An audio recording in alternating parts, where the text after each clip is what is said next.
What's up, guys? It's coffee time. Thinking about going to the YMCA to get a workout in, but I'm still under the weather a little bit. Nothing crazy, but just a little cold. And I hate to run and exercise when I'm all congested, so I might pass on that today. But yesterday, I had a section meeting here in the Michigan section, our spring meeting. And man, I feel motivated, feel empowered. Good seeing all the old faces, the friends that I've made over the few years, colleagues.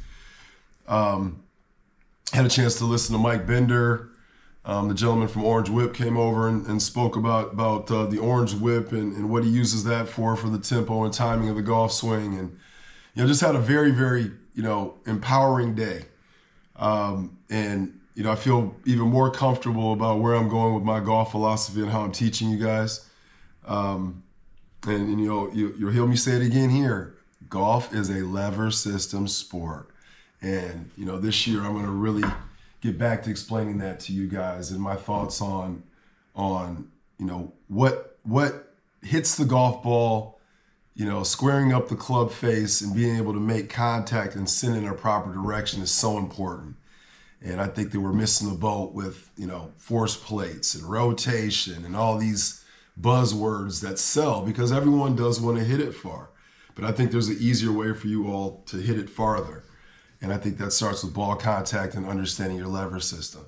There's so many examples of that. And, my brain was just buzzing, just thinking and listening, and kind of already knew I fell in line more with the Mike Bender type of instruction.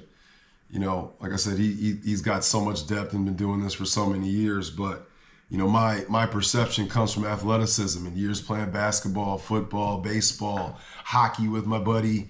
He was also a PGA professional, Justin, when we were, running around our neighborhood as elementary school kids.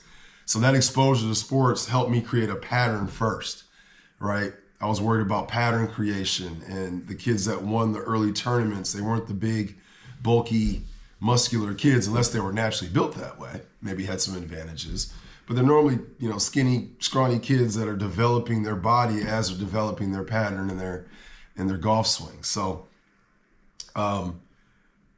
I don't know, man. There's so many examples of that, and this isn't to say that TPI and golf fitness isn't a big thing. You see me in the gym all the time, and I've been in this mission to gain weight, stress and life and, all these things, forced me to sort of lose weight over the last few years. So, my focus has been to gain weight. So I'm up 10 pounds from last year, which is great. I like to get up a little bit more, starting to take creatine.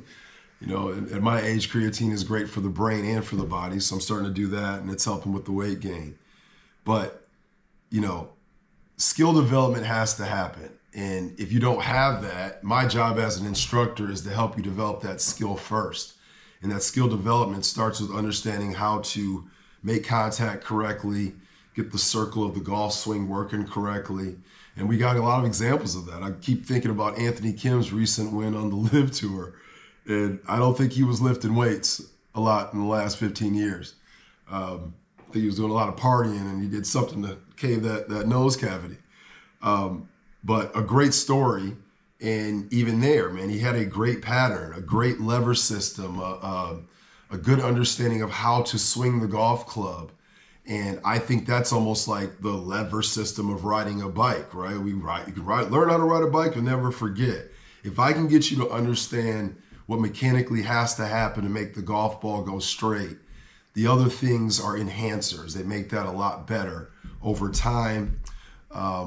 But, as mentioned in a lot of the coaching summit there, most of my students and most, golf students in general aren't going out and practicing as much as they should. We're lucky if we get a few sessions in between a lesson, right? So if you're not willing to put time in on the golf course to change or develop that new pattern or work on a skill, how am I then going to think that you're going to take the time and effort to be in the gym 5 times a week to work on something that's going to help your flexibility, strength, power, speed, whatever it may be, right? So the expectation, we're putting more on the player if we're expecting him to do that and then come back to the golf swing. No, I'd rather start with the golf swing.